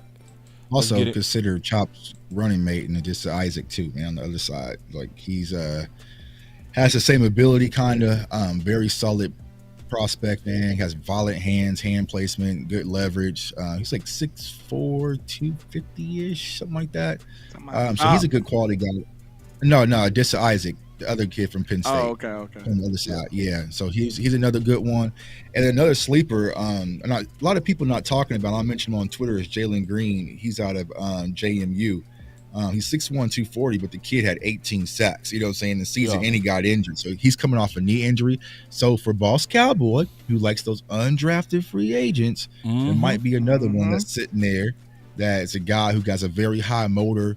One of the best in college football and tackle for losses and sacks as well. That can be sitting there due to injury that Will McClay can go scoop up, and everyone's saying, "Who is this kid?" And there he is. So, yeah, Isaiah Landish. Right, and then we'll cut him and let him go for you know what I'm saying? Yeah. Hey, the Cowboys love going to the Negro leagues in the undrafted free agency. The UDFAs and the USFL, XFL. Right, yeah. You know the Cowboys was the first team to get a player out the USFL. People forget that. And they hit on it, and that's why they love it, bro. Like, they went and got Brandon. And y'all mad. Damn, they hit. Because I want them to do it through free agency. The Cowboys were getting Because they all got. Hey, they the only NFL team. They the only NFL team. Shit, that worked. Because I want them to spend some money. Yep. Cause what they doing with the money then, boss? Answer me that. What they doing with the money? Shit. Man, that's public knowledge. They paying all the money to the quarterback. Man, I'm so sick of them hitting when it's cheap. I want them to spend some money. Bruh. Oh, hell no. Everybody else spending money. Y'all can spend money too. Right. Screw it. It was like, listen, man, I'm sick. Daddy, I'm sick of you taking me to the grocery store when it look like this. Can't even name the Chiefs undrafted free agent. That's what we do. Steven Jones give us the That's the cheap cheese, Daddy. Look, that tissue hurt, Daddy, when I wipe with that tissue, Daddy. I don't know if y'all struggle like me. My mom used to give me a speech outside the store. Don't ask for nothing. Don't touch Don't ask for nothing. Don't look at nothing. Don't feel like you want nothing. Like, God. Oh, man. Don't even breathe. Steven Jones. Just hold your breath. Man. And Will McClay and Steven Jones, I trust you, Steven. I trust you. You trust Steven? I trust you, man. I'm true. What is going on, dog? Get this damn boss, somebody to clone boss or something, bro. You trust It's AI boss. It's AI boss. AI boss on the boss. Yeah. It's AI boss, man. It's definitely AI boss, man. Hey, y'all burning us on them likes too. 255 people, 150 likes, man. We need at least 100 more likes. Too many people watching without enough likes. Let's change that. You can do it. I believe in you.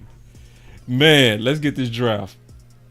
I don't even got my draft button yet. I have it next week. Yeah, man. See, y'all discombobulated. All right, we going fast. Here we go.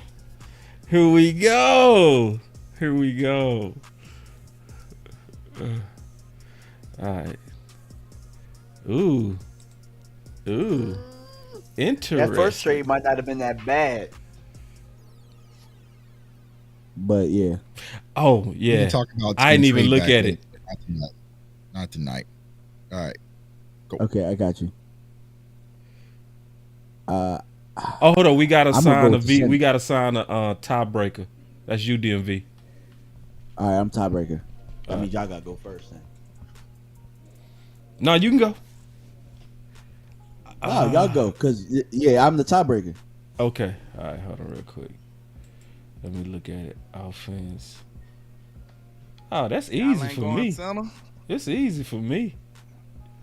Y'all like Hoffman over Jackson Powell Johnson? I like Graham over Jackson Powers. Where you gonna play him at? I can play him center or guard. I would give Landlord his wish, but man, give me Adonai Mitchell and go ahead and let me go. I'll leave you. I'll be done. I'm done. Hey, who you want? Me? Man, I'm going Number Graham 32 Burton, right bro. now. That's easy.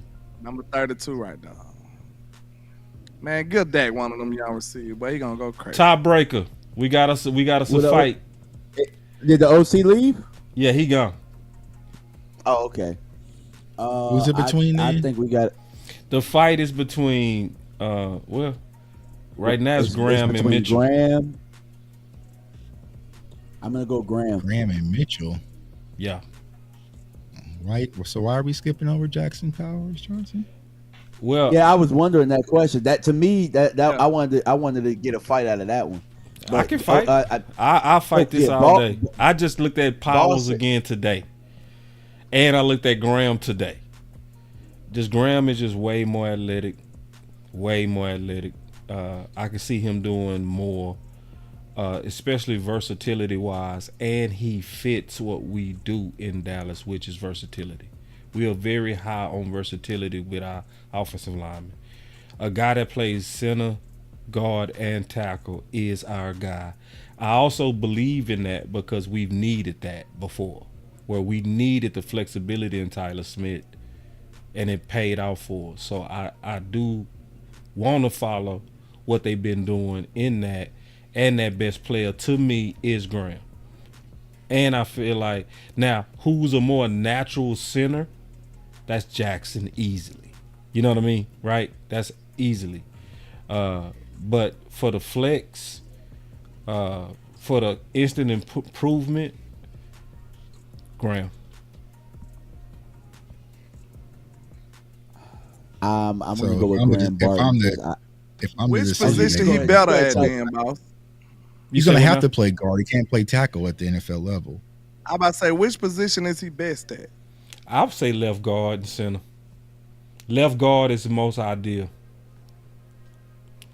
Yep. But you need a center. I did like him in the phone booth. I mean, he's nasty. You need a center more though. You need a center more. You know what I'm saying? That's where I'm at. You can play him at center too. You can play him at center too. But will he be a better center than Jackson Powers Johnson? If the answer is no, it's a clear option. On some things, yes. On some things, no. I think his athleticism will allow him to climb to the second level better, easier than Jackson. You know, because he's very athletic. Like he got some very good hips, man. Very good quickness. And the thing about the versatility that he offers is, though, it seems like it'll only benefit you in the case of emergency, right? Or either, because think about it, you're not gonna care about how versatile he is if he ball out in the position that you start him at. That's kind of what happened with Tyler Smith. Yep. So if you throw Graham Barton out there and he's a guard, he good enough to start right now as a left guard or center right now. You know what? I made my decision. Which one you value him the most out of? I value Graham. I feel like Graham is also more physical than Powers. Even though Powers is nasty, I feel like Graham is nastier. But my pushback, if I'm the decision maker, if that's who I coined is, how are you going to say that Graham can play guard or even center when he's never played the position before? Either he has never played guard, he's never played center. He has 0 snaps at both positions. Well, for what I researched, he played center, guard, and tackle. Now, I haven't.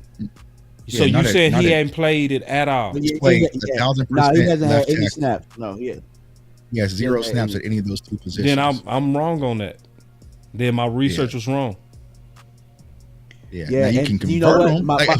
He's gonna have to play guard, I think so, but he doesn't have any reps or center. So, you know, if you want someone's going to be out of the box ready, it's going to be JPJ at the center position. So, I mean, that's what I'm saying. But y'all go ahead.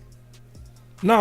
It's a good debate because from what I researched when I researched him, my research said that he played center, guard, and tackle. And so when I watched him in senior year, I watched his tackle tape. I didn't go look anywhere else. Yeah, he had 747 snaps at left tackle in 2021, 895 at 2022, and 492 at left tackle in 2023. He has 0 at any other position. Okay, so that means it would be a vision of him then playing guard. Right, the project. Right. Yeah, right. And guess what? We posted up on Linderbaum 2 years ago. I want Jackson Powers Johnson at the position. Like, I want a center. I look at what Baltimore was able to do, transform themselves with the center. I look at what Kansas City is able to do with Creed. You know what I'm saying? Right. I want my center right here out of these guys right here. You need your anchor, right. Yep. So we going with Jackson? Yes. Going with Jackson. Yeah, I'm figuring out about his receiver though. He's probably the receiver. I mean, that, you know, it's irresponsible at this point right now. So it is. I mean, you know, sometimes you gotta go get toys. Go get Trey Benson. I'll admit that. This is interesting. Sometimes you need to go get a toy, man. If you got that, you know, saying if you behind on your rent, just go buy a toy. Like, it'll make the dopamine what you post about. Make you feel better, right? Yeah, you know what I'm saying. You know, you gonna feel this kind of easy to me. New outfit, then you gonna get back and realize, man, your rent still due, but that night out gonna be worth it, man. Trey Benson, fat. 44. Sell me some jerseys. Trey Benson. There we go, Trey Benson. Yeah, bang. It's easy. Yeah, I say it's easy to me. Give him 22 and sell some jerseys. Right. Cowboy value running back. Yeah, go and turn. Makes sense to me. Yeah, Me too. And you can turn around and get your attacker too. See what the wide receiver pool saying, looking like. Just for for torture purposes. You got Jamari Thrash, Rice right now. Javon Baker, go get 140. Hey, I'm not gonna lie to y'all. I got a third round grade on Javon Baker, maybe a second. You know what I'm saying? I actually think I might have a second round grade on him, to be honest. What's going on, Pounder? Throw your boy oop, man. Let me get a wide receiver. Let's get wide receiver. Go get Javon Baker. What about Wallace? Trevon Wallace, he's a project. He's extremely athletic, but he's not in the third round. I'd rather get Trotter if I had to get a linebacker out of them two. Right. But I know the Cowboys like Trayvon Wallace a little bit better. Nardo Green, go get. We talked about edge. What's that edge? I would go get your wide receiver, man. Go get Javon Baker in the third. You don't have to get him in the third. Yeah, I would like that too. Yeah, I go Baker. He's your Michael Gallup replacement. Saying yes, sir. Load the clip. Yes, sir. Clean. Offense finna be sick. Yeah, I'm happy. Load the clip. Yeah, load it up. Give me them Kool-Aid cup. Give me that Kool-Aid Dak cup, is gonna boss. be MVP on this one for real. Man, I'm telling you. Y'all got one more in Kool-Aid you, cup, or y'all finished? I gotta go, dog. All right. So let's get up out of it. Final words. Final words. Cowboys Nation, we're gonna continue to grind this thing out. I know we frustrated right now, but all we can do is put our heads together and work. So we're gonna do what we do best and hopefully knock this draft out these undrafted free agents, man. That's my final word. Appreciate y'all.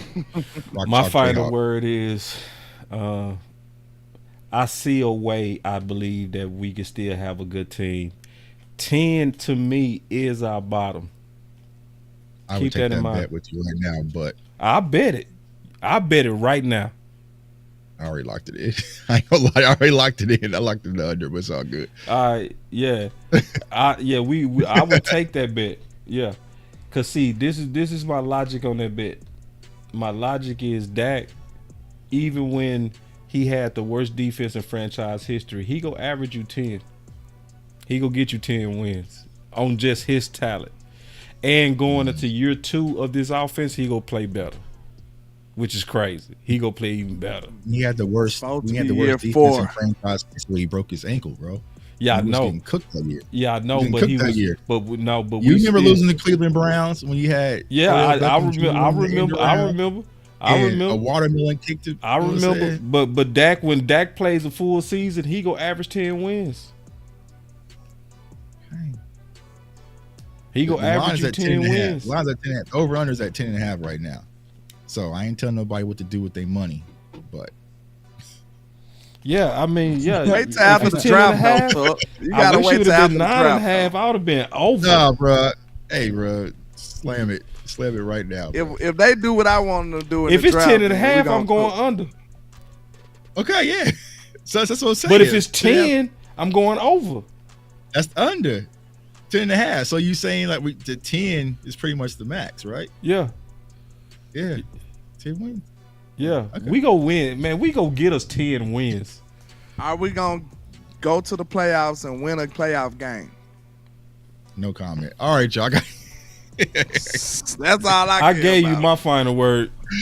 I don't know. Like I said, man. Right now, I'll say my no.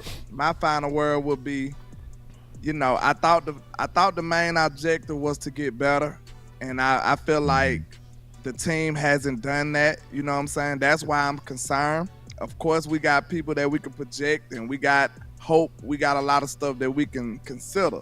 But at the same time, I see other teams around us, even in our division, the division that we just conquered last year. These boys done got better. I mean, we can talk crazy about them, and we can still feel like the Cowboys gonna be the big dog in the yard. I feel like that, kinda. But at the same time, man, Washington made a lot of moves. It might take them a little time to get better or make it gel. But at the same time, if they get a good quarterback, they're going to be playing. They're going to be a contender. Oh, Lord. Real talk. In the division, I'll say. I'm not talking about in the league. In the division, you won't be able to just swipe that off as a win every time, bro. It's not gonna happen no more. Then look at what Philly done. You can't just say we've been splitting with them the last couple of years anyway. So like, what do you feel like those aren't guaranteed wins as they used to be? The division is getting better. They actually devoting resources and draft capital to get better. So I just feel like we haven't done that. So it's, in my opinion, it's irresponsible to feel like we still gonna reign supreme when we haven't done anything to improve.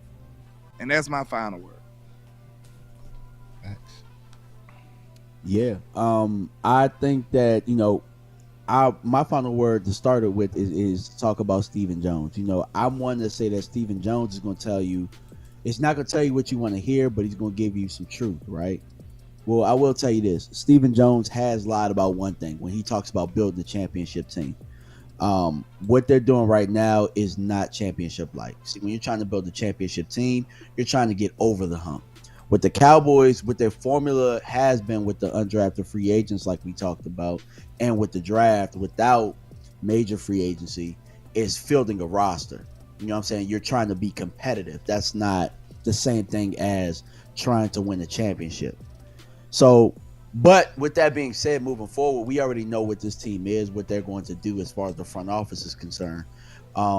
With the edges tonight, what we learned is that there are some positions that we can draft where it could go above tackle. You know what I'm saying? And that's what I wanted to get out of the fan base, saying we have to go line. Well, we got to go line maybe on both sides. And this edge class right now could give us a jolt that we need to start this draft. So I would tell you guys, really dig in, do your homework on these edges a little bit, because you know what I'm saying, the next coming weeks, they're going to fall to us in drafts. Also, what I'll say is, I got my shirt on tonight. Let's not forget, man, running backs matter, baby. Running backs matter, and we have to push that narrative so that they do not forget to get us a running back that matters to help us with the run game. Because, yeah, we can get all the linemen in the world, but if you ain't got that special guy back there, like that conversation we had about Blake Corum and big time moments, we need that guy. And I think we can get him in this draft. And that's my final word.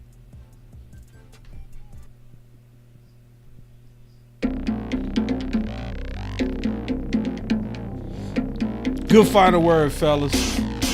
Different thoughts. True. Different thoughts. That's all I want to make it good. Yeah.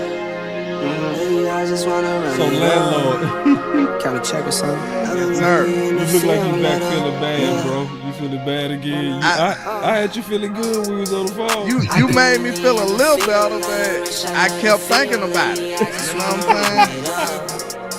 I'm saying? It just ain't enough. Look. That's the difference. It's good, but it's just not enough. And if it was up to me, if it was up to little problem. old me to make a pick, it would probably go a little something like this. And with the 17th pick of the every single time Dallas we draft, NFL not draft, for need, we hit the Cowboys lotto. select. That's a fact, bro. That's a fact. If they just do some simple things, I think we gonna be okay. Yeah. I think they just need to get defensive tackle in free agency. One defensive end. Maybe Zeke. Boss could be a trade down here with Justin. Something like that. And then I sit back and let them do the rest. I think it's gonna turn out good. I said it's the place to move. We were just sitting here talking Justin. Especially when you add it with the good that we already have. See, that's the key. We already have a lot of good. So, yep. So it's to me it's about them shoes. When the circle turn to my home, can't get me out of my zone. Go hard, go home, go.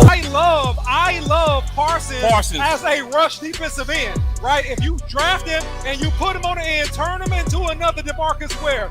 Let him rush the quarterback, get upfield, and create damage to the other opposing offense. We got the pick. Man, here it is. We got the pick. Yeah, this gotta be Parsons. Like, Parsons the best player available. Go home. Yeah, these championship rings on my hands now. In my head, I'm top 10, yeah, that's hands down. You a squad, now you're looking man down. Funny how foes turn to friends now. So the Cowboys just selected Jake Ferguson with pick 129. Hey, I'm good. I love the pick. My boy Rome was in the house. What's up, Rome? People will say that this is probably a reach. This is about where I had